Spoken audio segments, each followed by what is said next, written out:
Luther se réclamaient de Saint-Augustin,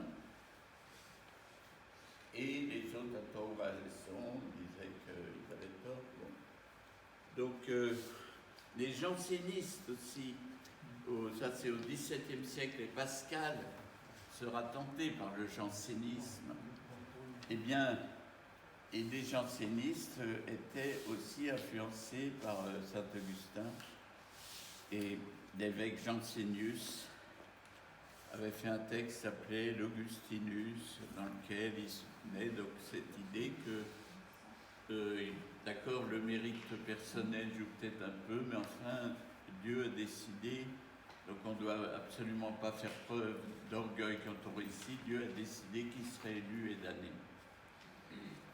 Et ce n'est pas grâce à nous, c'est grâce à Dieu.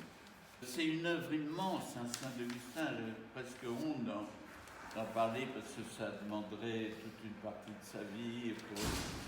Il y a des dizaines de volumes de sermons, dizaines de volumes aussi pour la cité de Dieu, et puis des dizaines de volumes sur la Trinité. C'est lui qui théorise la Trinité, c'est lui qui théorise la doctrine chrétienne, le mariage, etc. Je dis un mot sur la fin de sa vie. Oui, ce sont les invasions barbares, les Vandales. Les Vandales, pour certains, c'est la fin du monde, hein. Mais pas pour Augustin, parce qu'il dit c'est la cité terrestre qui se casse la gueule, mais la cité de Dieu est l'avenir latent. Et il y a à toute époque une lutte entre la cité des hommes et la cité de Dieu. La cité des hommes gouvernée par les appétits, la libido, et la cité de Dieu gouvernée par l'amour. Et donc il espère en une cité future qu'il appelle la cité de Dieu.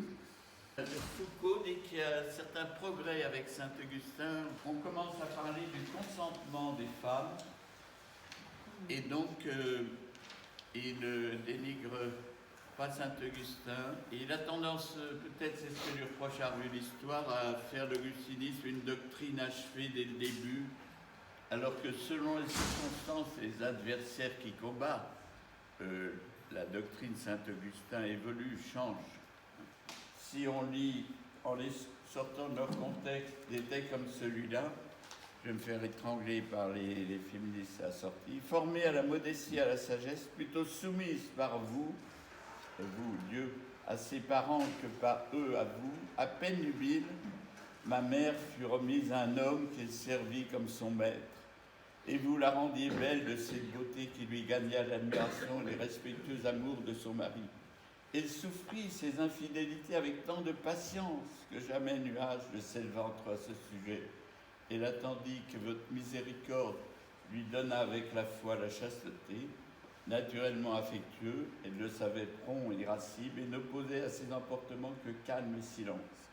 Quand plusieurs des femmes de la ville mariées à des hommes plus doux portaient sur leur visage quelques traces des sévices domestiques, accusant dans l'intimité de l'entretien les mœurs de leur mari, ma mère accusait leur langue et leur donnait avec enjouement ce sérieux avis qu'à dater de l'heure où lecture leur avait été faite de leur contrat de noces, elles avaient dû le regarder comme l'acte authentique de leur esclavage, et ce souvenir de leur condition devait comprimer en elles toute révolte contre leur maître.